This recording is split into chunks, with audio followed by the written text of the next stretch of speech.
so we have a Yo-11 to start. We probably should have an EMT on duty given the size of those dice, but they're very soft, they're foam, they should be okay. We anticipate no injuries this afternoon from dice-related injuries.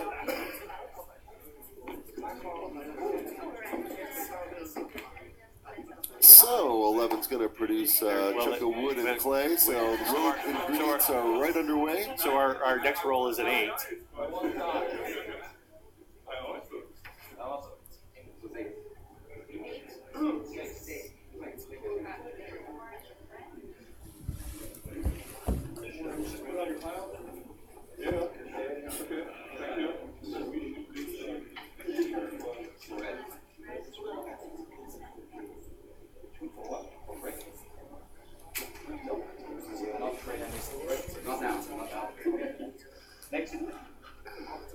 So hopefully everyone who has seen the variety of camera shots and things that we've given you over the course of the last couple of days are appreciating the giant view of the giant board and hopefully the clarity of resolution that the giant board offers players.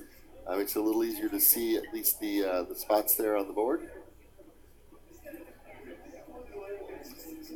So an 8 comes up, and so that's the second 8. Second 8 after the initial 11, which bodes well for Justinas, who had placed his initial settlements on 8, 5, and 11. So there you go. So he's already received 6 resources over the first 3 rolls. And considering that he is actually going forth in the turn order, he's now sitting around. Yeah, he's sitting very very pretty now with 9 resources in hand. Assuming that an unforeseen instance, and of course as a Catan player, you can't actually say that out loud before you roll the dice. So we'll not jinx it on behalf of him and say what it is that we don't want to have happen when he rolls the dice. We don't say that number here. So we'll let the action unwind here a little bit as the players negotiate his name. It takes a moment to determine whether he'd like to build something on his turn, or some. It looks like they're negotiating right now on the potential trade. Ronan 1970 from our live stream page. Please, if you are watching us on live stream, please feel free to type in a message, and we can possibly answer that question for you from our here remote location, hidden away from all the crowds and such. Ronan 1970 says, "Am I the only one who set up a copy of my table of the initial starting positions?" So I actually wish I had one closer to me, but I do have a couple of monitors to show the action. I know that, for example, for the semifinal round, that board actually appears, actually was put up on our Facebook page, and hopefully that the same thing will happen to our finals. So even if you have no chance to follow step by step along with this, if you go out to our Facebook page, you can actually play on the board. The next time you play Catan, you can play on the board that the final players are playing on, or the semifinals for that matter. So it's a fun way for you to perhaps feel like you're a part of it, or at least see the same decision process that you have to go through for the other one. So a little bit of trading going on there. It looks like it may be Justinan's turn, and he's trying to negotiate a deal, but he does have a fistful of cards. Let's see, to my count, 4, 7, possibly 10 there. Yeah, it looks like 10 cards in his hand right now. That's great for an opening salvo in this game. Absolutely. That lets you get a couple of roads, block off an area, or get a quick settlement up, get a third one. Suddenly he'll be back on a variety of numbers and have his double production on. Now, certainly that 8 has paid off well, and having double production on an 8 in lieu of a city is not a bad thing. There is an opening on the board where there's an 8-3-10 that can be built on. Sometimes in games like the prestige of this one, that your opponents, if they're not building on it, they won't let somebody else build on it as well. this might be a very good opening gambit for Justinen in this case. Sometimes there's just a tendency to overthink your initial placements. It's that whole idea that the 6s and the 8s are such robber magnets that you're going to play off on a 5, 9, and maybe sneak something under a radar, and people won't play the robber on you as much. And if everyone goes down that logic, then suddenly there's 6s and 8s laying around on the board for the taking. And at the end of the day, they're the best probability to come up, and they're certainly not an intersection you're ever going to turn your nose up at. Okay, so Justinas has built a road and a settlement on his very first turn. Which, of course, requires a minimum of 6 cards, and given the fact that he had a mitt full of cards, he probably could trade 2, or he probably get a 3-1 or 4-1 out of that as well, in order to get a resource or 2 that he may not have had the exact mix for. So, strong start. Yeah, and it looks like he has opted for additional production values, as opposed to going for just one additional number and a port.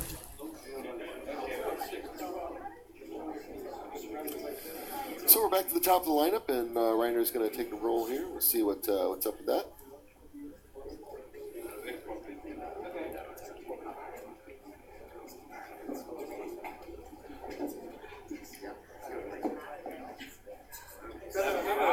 Here's our 7.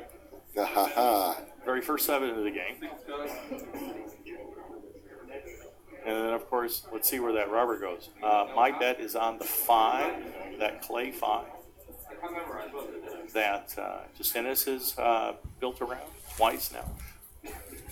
But we'll see what happens. I say that rubber is going to be very far. Maybe just 1 hex over from where that is. Oh. Am I a prophet or what? Probably not. I thought I could see everybody see that come. So.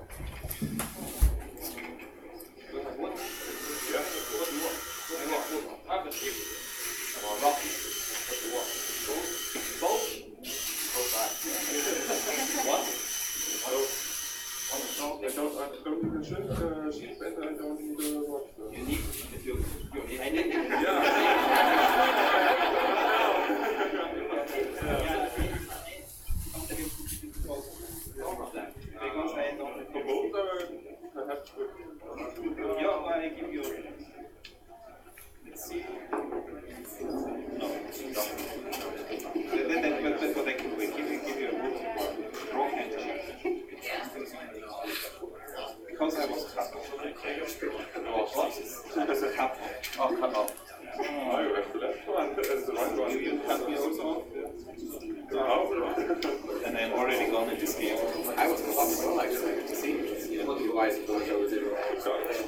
cards. It's your take any cards. Yeah.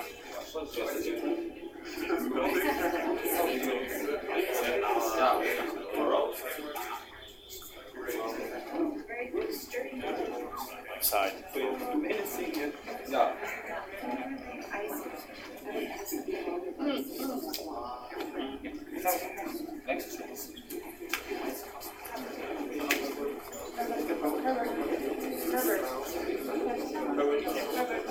The dice on the seat back wall. So when you guys roll your dice, hit the back wall with them. Okay, thank you. Against the board? Yep, against the wall. Hit the back wall with them. Okay. I hope that wall. There we go. There we go. Hey. I have a feeling there's going to be some gets against the wall after that. The contestants in the finals have instructed to try to roll those large dice up against the wall and try to ensure a little more of a random result. So we may have some extra audio with the sound of very large clumps going against the wall. In addition to the EMT, perhaps we should have a contract with some spackle standing by. Yeah. So, well, we'll take a moment here, and we'd like to thank a number of the organizations that helped make this event possible. And of course, first and foremost on that list is Mayfair Games, the games of our generation, games that you can play again and again and again, and of course, the licensee for the Settlers of Catan. Hope Gamer, video entertainment for analog gamers. Hope Gamer is responsible for all the video and audio that we're picking up this afternoon and throughout this weekend. Cosmos is the international licensor for the Settlers of Catan, and a proud partner in board games, science kits, and a variety of other products for families and children alike. And we have several representatives from Cosmos on site here this afternoon. We are delighted to be hosting them. They, of course, showed us a delightful amount of hospitality at the 2010 World Championships in Germany, and of course they'll be hosting again in 2014. So it's always good to have our partners from Cosmos here on site. I'd like to thank Catan LLC, Catan GmbH, representatives of Klaus Teuber, the creator of the Settlers of Catan and a variety of award-winning games, and Alliance Game Distribution, the exclusive U.S. hobby distributor for Mayfair games in the United States. Again, a wonderful partner to work with, and it's also provided us a lot of help and some extra bonus things such as the retailer summits and throughout the weekend. So certainly all thank you out to all of our different sponsors, and we look forward to being able to continue to work with them in the future as we start to build now towards the 2013 North American Championships and the 2014 World Championships in Germany.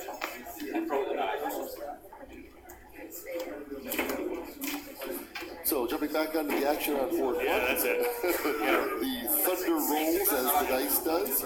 As Reiner throws those dice and not messing around, he throws them and they land about against the wall about 4 feet high off the wall.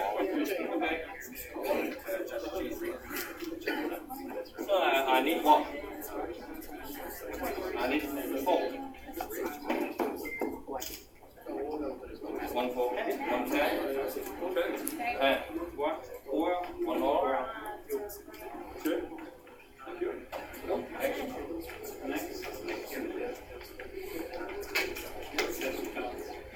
And just make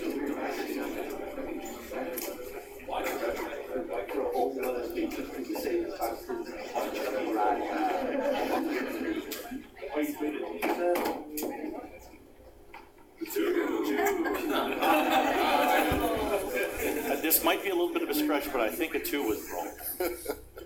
Ooh, yeah. Yeah. Got the deuce. I don't believe anybody is on the deuce. No production or anything there. Oops. It's okay. Uh-oh. Kick it back. So as you're looking at the board, of course, what you're going to see is a delightful collection of animals and sculptures made from the pieces. Erwin, our European, and was currently up until the end of this game, of course, is our reigning world champion from 2010. Has a habit of making little figures and knights and dogs and whatnot out of these figures, and so it's sort of an homage to that. We just take our nice pieces from this set and get a little creative, get a little artistic with them. So we had Nessie, we had a knight, we had a dog, we had a variety of little things that we wanted. Kind of fun to be able to do with that.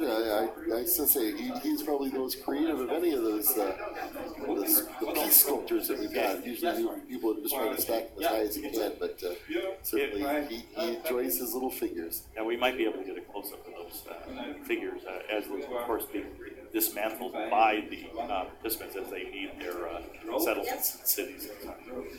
Expensive program. So the room is standing room only, and not because we're out of chairs, it's because everybody wants to be up close to the action. So the room is now filled with a variety of empty chairs and a whole lot of people standing around trying to get right up on the board. Of course, the giant board makes it very easy for everyone to see all of the